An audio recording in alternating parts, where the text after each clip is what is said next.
Hi friends, welcome to A to Ayurveda channel. आज का जो हमारा टॉपिक है वो है ह्यूमन आई एनाटॉमी।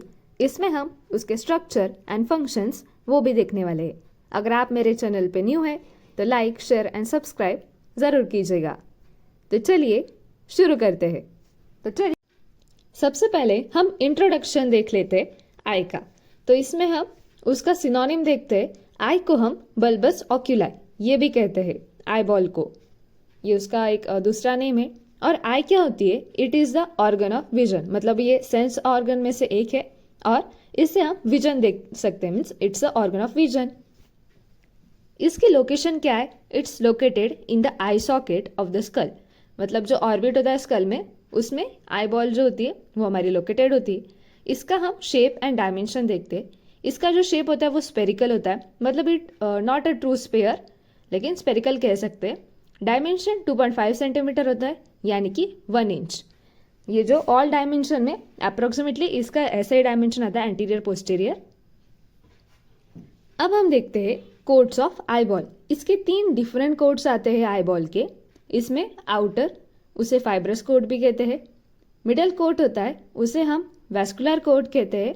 और जो इनर कोट होता है उसे हम कहते हैं नर्वस कोट। ऐसे 3 कोट होते हैं आई बॉल के।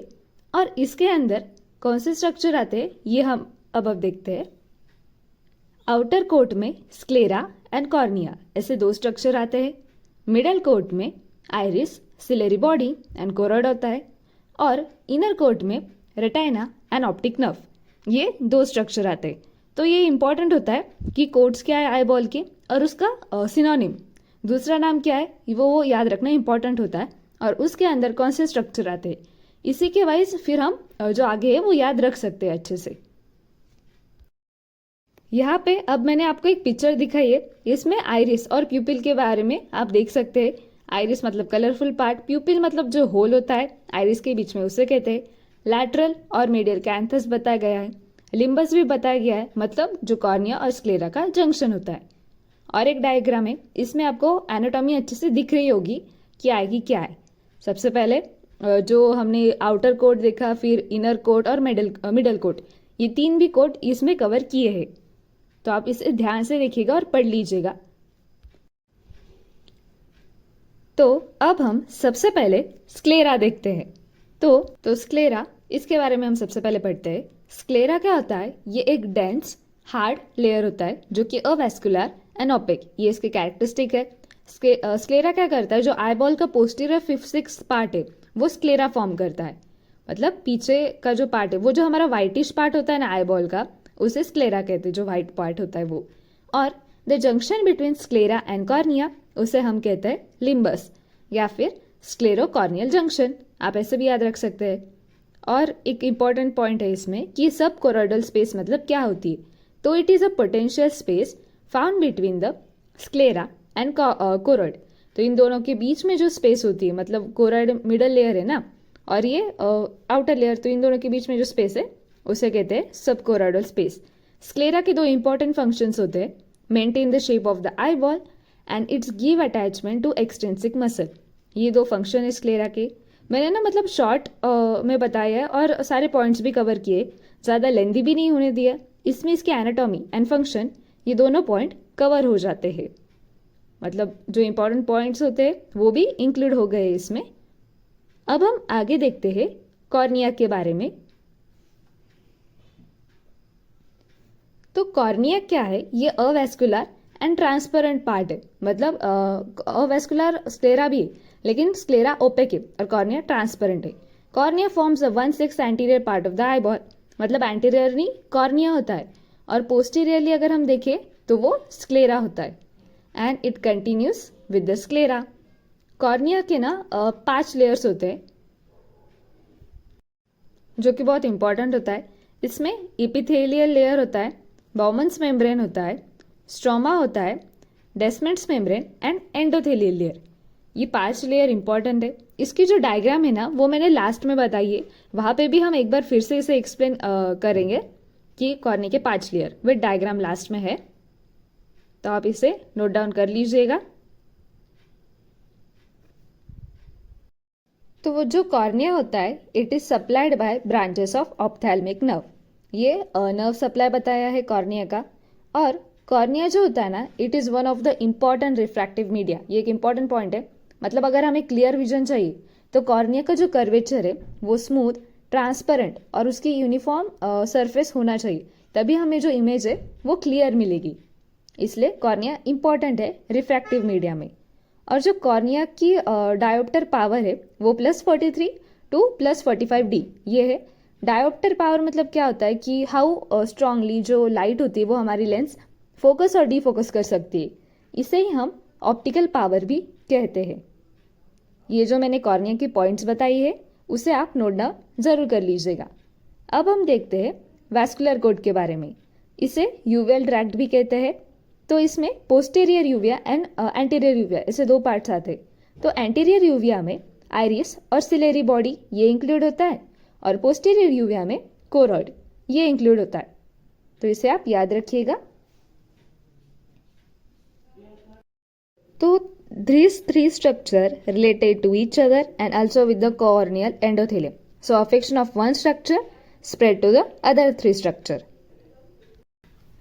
तो ये इसका मीन्स ये तीनों स्ट्रक्चर रिलेटेड है एक दूसरे से, ये कहना है इनका। अब हम सबसे पहले देखते हैं आइरिस के बारे में। तो आइरिस क्या होता है कि एक थिन सर्कुलर डायफ्राम होता है। मतलब जो कलरफुल पार्ट जो होता है ना हमारे आइस का वो आइरिस होता है, place just front of the lens. तो एक थिन होता है।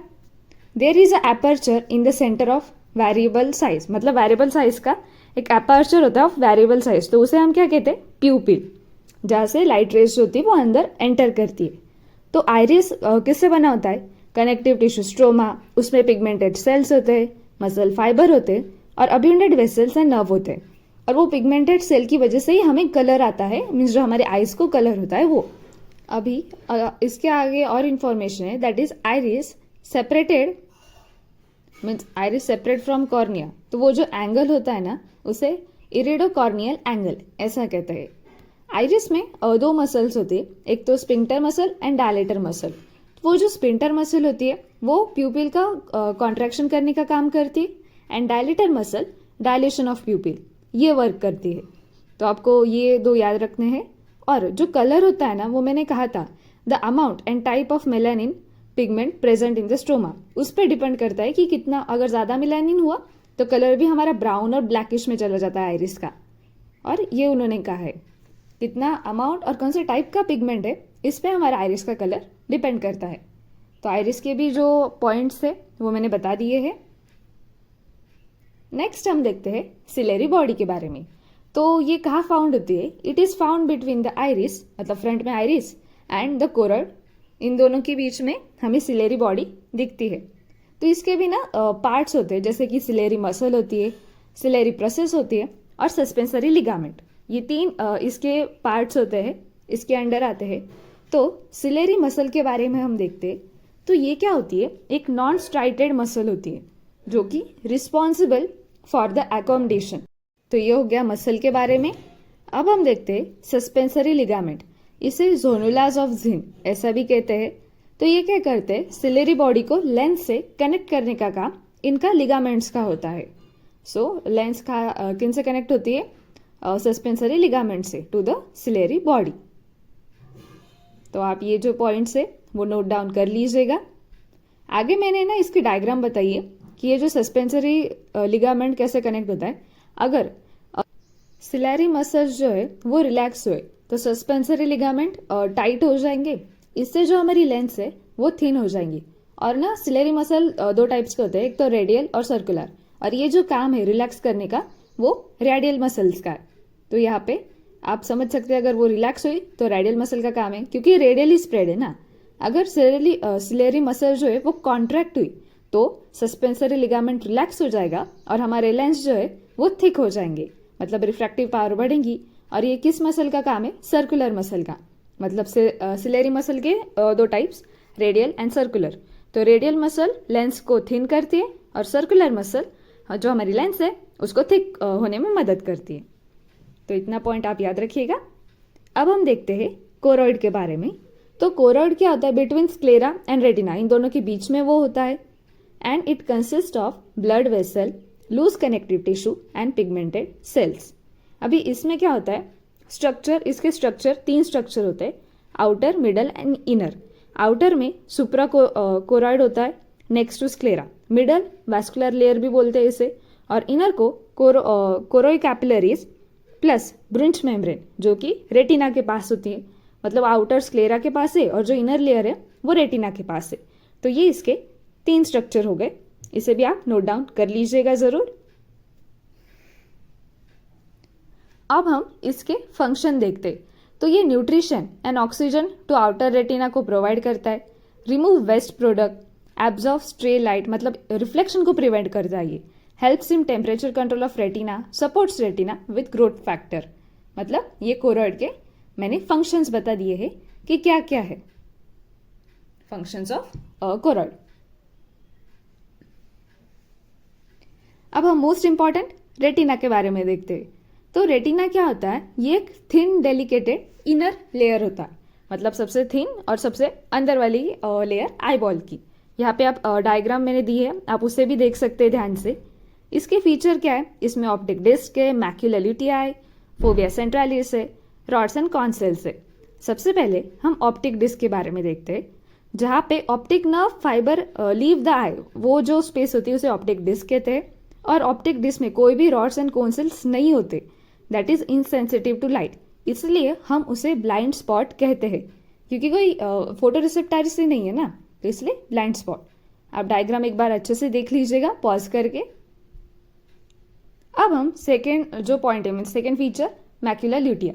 तो वो क्या होता है, ये एक येलोइश सेंट्रल एरिया होता है रेटिना का. तो मतलब एक डिप्रेशन होता है, आप ऐसा भी कह सकते हैं मैक्यूला ल्यूटिया को.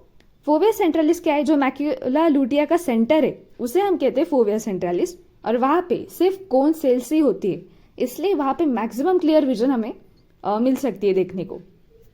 नेक्स्ट है रॉड्स एंड कोन सेल, और उसे हम फोटो रिसेप्टर सेल्स भी कहते हैं. और ये जो अगर आपने फीचर्स लिख दे तो ये इंपॉर्टेंट पार्ट है, मीन्स क्या क्या आता है रेटिना के अंदर. Optic disc, macula lutea, fovea centralis, rods and cone cell. आगे मैं आपको रॉड एंड कोन सेल्स का डिफरेंस बताती हूँ कि क्या डिफरेंस है रॉड्स एंड कोन सेल में. तो रॉड, तो यहाँ पे पॉइंट्स भी है, मतलब उनकी लोकेशन क्या है, उनकी visual activity, colour sensitivity, type of vision, number of types and relative abundance. और उसे स्कोटोपिक विजन और कोन सेल फोटोपिक विजन, मतलब कोन सेल जो है वो कलरफुल होते हैं ना, और डे विजन में यूज होते हैं, और रॉड सेल डिम लाइट में यूज होते हैं जो कि नाइट विजन. इसलिए आप पॉज करके इसका डिफरेंस पढ़ लीजिएगा अच्छे से. अब रेटिना के मोस्ट इंपॉर्टेंट पॉइंट है कि उसके 10 लेयर्स होते हैं रेटिना के, वो हमको याद रहने चाहिए. तो इसके 10 लेयर जैसे कि pigmented epithelium, photo receptor layer, outer limiting membrane, outer nuclear layer, outer plexiform layer, inner nuclear layer, inner plexiform layer, ganglion cell layer, nerve fibre layer, और लास्ट में इनर लिमिटिंग मेम्ब्रेन. मीन्स अगर आप याद रखिए तो ये simple है, means inner inner फिर आउटर आउटर, ऐसे जो टाइप्स है वो आपको फिल करने हैं. मतलब 10 लेयर्स आप याद रख सकते हैं अगर फिर बार बार पढ़े तो. अब हम देखते हैं ब्लड सप्लाई, मीन्स आई का ही हम ब्लड सप्लाई देख रहे हैं टोटल. तो उसमें ophthalmic artery, central retinal artery, posterior and anterior ciliary artery, ये मैंने कॉमन बता दिया ब्लड सप्लाई क्या होता है आई का. और वेनस ड्रेनेज, वेनस ड्रेनेज होता है central retinal vein, vorticose vein, ophthalmic vein. हम नर्व सप्लाई भी देखते हैं कि आई का नर्व सप्लाई क्या होता है. तो इसका नर्व सप्लाई है oculomotor nerve, trochlear nerve, abducens nerve and trigeminal nerve. तो ये मैंने कॉमन बता दिए लास्ट में लिखने के लिए, that is blood, venous and nerve supply. Particular part का देखें तो मोस्ट ऑफ द सिमिलर आएगा, लेकिन कुछ कुछ डिफरेंस होंगे. अब हम देखते contents of the eye ball, कि आई बॉल में क्या क्या आता है, एक बार रिवाइज भी हो जाएगा. आई बॉल में कोट्स आते, refractive media and supporting structures आते हैं. तो कोट्स में हमने अभी पढ़ा कि 3 कोट आते हैं आई में, आप उसे लिख सकते. रिफ्रैक्टिव मीडिया, उसमें cornea, lens, aqueous humour and vitreous humour, ये 4 पॉइंट आते हैं. इसी की वजह से हम विजन को अच्छे से देख सकते हैं. अदर्स में ciliary muscle and process, suspensory ligament, optic disc and optic nerve, ये आते हैं आई बॉल के सपोर्टिंग स्ट्रक्चर मीन्स कंटेंट्स. तो इतना आप याद रख सकते हैं एंड इट इज स्मॉल। अगर आप कोट्स, रिफ्रैक्टिव मीडिया और सपोर्टिंग स्ट्रक्चर ये 3 पॉइंट याद रखेंगे तो नीचे के याद हो ही जाएंगे। अब हम देखते हैं कि आई बॉल के मसल्स क्या होते हैं। तो इसमें extrinsic muscle and intrinsic muscle, 2 muscle आते हैं। एक्सट्रेंसिक मसल 6 होते हैं, superior inferior rectus, medial lateral rectus, superior and inferior oblique. ऐसे 6 मसल्स होते हैं एक्सट्रेंसिक, या फिर एक्स्ट्राओक्युलर मसल भी कहते हैं उसे। और इंट्रेंसिक मसल ये जो होते हैं और 3 होते हैं, मतलब सिलेरी मसल एक होता है जो हमने देखे, स्पिंटर प्यूपिलाe एंड डायलेटर प्यूपिलाe। ऐसे मसल्स हो गए आई बॉल की, ये भी इंपॉर्टेंट होता है, आप इसे भी याद रखिएगा। मैंने आगे डायग्राम भी बताई है कि ये जो मसल है वो कैसे अटैच होते हैं आई बॉल। इंट्रेंसिक मसल का जो काम है, it is responsible for accommodation and pupillary movements. तो आप इस पिक्चर में देख ही सकते हैं, मैंने 2 पिक्चर बताई है। एक तो फ्रंट वाली बताई है जो कि इजी है समझने भी, और ये 3D वाली कि कैसे वो जो मसल्स है वो अटैच है आई बॉल से। आप इसे पॉज करके ड्रॉ भी कर लीजिएगा कि आपको मीन्स याद रहने की ज़रूरत नहीं पड़ेगी बार बार पढ़ने की। डायग्राम याद हो गई तो वो मसल्स भी समझ में आ जाएंगे। अब हम देखते हैं विजुअल पाथवे, यानी कि मीन्स जो इमेज होती है वो कैसे फॉर्म होती है। तो 4 बेसिक प्रोसेस होते हैं, refraction of light rays, accommodation and convergence, retinal function, and visual pathway and visual center. For vision of clear image, following 4 basic processes are essential. मतलब ये 4 processes बहुत essential होती है, तो मैंने यहाँ पे बता दिया है। अब हम इसका एक फ्लो चार्ट देखते हैं कि वो जो विजन होती है वो होती कैसे है। मैंने डायग्राम भी बताया ये यहाँ पे साइड में, आप भी इसे पॉज करके एक बार नोटिस देख लीजिएगा। सबसे पहले रेटिना, देन ऑप्टिक नर्व, फिर optic chiasma, then optic tract, lateral geniculate body, उसके बाद जाता है ऑप्टिक रेडिएशन, फिर जो इम्पल्स होते हैं वो जाते हैं हमारे ऑसिपिटल लोब में, जो कि एरिया नंबर 17 होता है ब्रेन का। वहाँ पे जाके फिर हमें जो विजन होती है, ये जो है वो मैंने शॉर्ट में बता दिया है। इसमें डिटेल भी बहुत लंबा है, लेकिन हमारा जो मेन था वो था एनाटॉमी, तो वो हमने पढ़ लिया है पूरा। तो हम एक बार फिर से एक स्ट्रक्चर देख लेते हैं। यहाँ पे प्यूपिल कहाँ पे है, आइरिस कहाँ पे है, स्क्लेरा कहाँ पे है, या फिर वो जो टीयर डक्ट होती है। आप पॉज करके एक बार इसे ध्यान से पढ़ लीजिएगा कि कौन सा स्ट्रक्चर कहाँ पे है। मतलब कॉर्निया, फिर उसके बाद होता है एंटीरियर चेम्बर, फिर आता है आइरिस, फिर पोस्टीरियर चेम्बर एंड उसके बाद लेंस। तो ये मैंने कहा था कि मैं कॉर्निया के 5 लेयर्स आपको बताऊंगी लास्ट में, तो ये उसके डायग्राम है। मतलब इपिथेलियल, फिर Bowman's layer, stroma, Descemet's membrane and endothelium membrane. ये जो है 5 लेयर्स होती है कॉर्निया की, तो इसे आप ध्यान से देख लीजिएगा। कॉर्निया तो हमने सारे पॉइंट्स कवर कर लिए हैं, शॉर्ट एंड स्वीट में, ज़्यादा लेंदी भी नहीं है। And thank you for watching this video. Like, share and subscribe my A2 Ayurveda channel. Follow for more content like this. Thank you.